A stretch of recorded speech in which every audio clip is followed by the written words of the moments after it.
can't take. Meanwhile, stocks selling off with new jobless claims picking up, back above 400,000 this week. Now, new reports that part of the president's post-Labor Day job plans will be to require billions of dollars to fix rundown schools. Is that going to fix this job market? The Republican governor of Indiana, Mitch Daniels. Governor, welcome to you. What do you think? Would that do the trick? No, of course not. And no one should think for a moment that it would. I mean, first of all, this is to shoot a BB at a rhinoceros. It's not even near the mark in terms of the real problems that we're facing. And it's just more histrionics.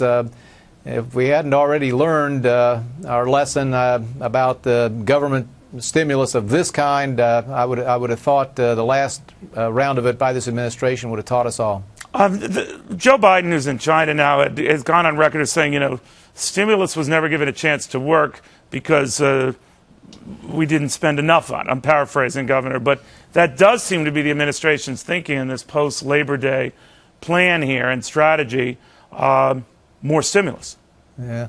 What do you think? Yeah, Neil, when I was 21 years old and in my misspent youth, you know, if you had way too much and binged one night, somebody the next morning, one of your buddies would tell you, hey, have a little more, you'll feel better, you know. This is hair of the dog economics. Didn't work then, wouldn't work now.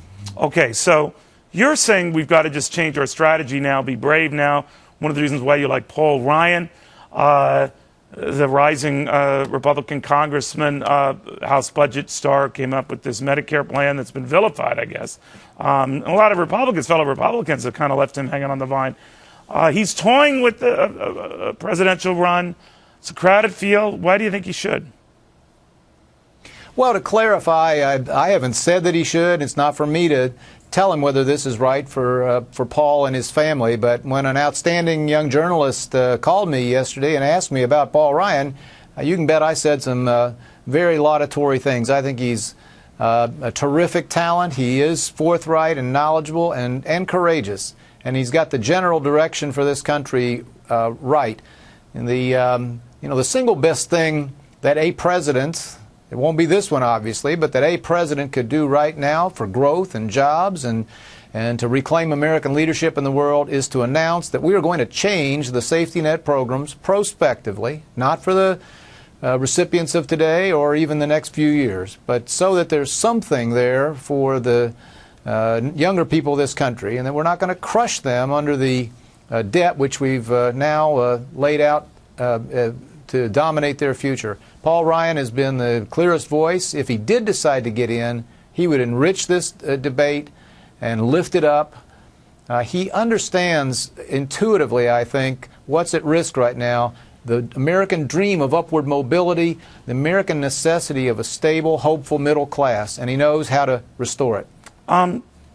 You look at the markets, and when you were with President Bush, I mean, I'm sure you followed the markets and all this now and then. You didn't get too fixated on them, but the markets seem to be telegraphing trouble, whether it's abroad, a new banking crisis that moves ashore here, or something worse. I have no idea, Governor. What do you think?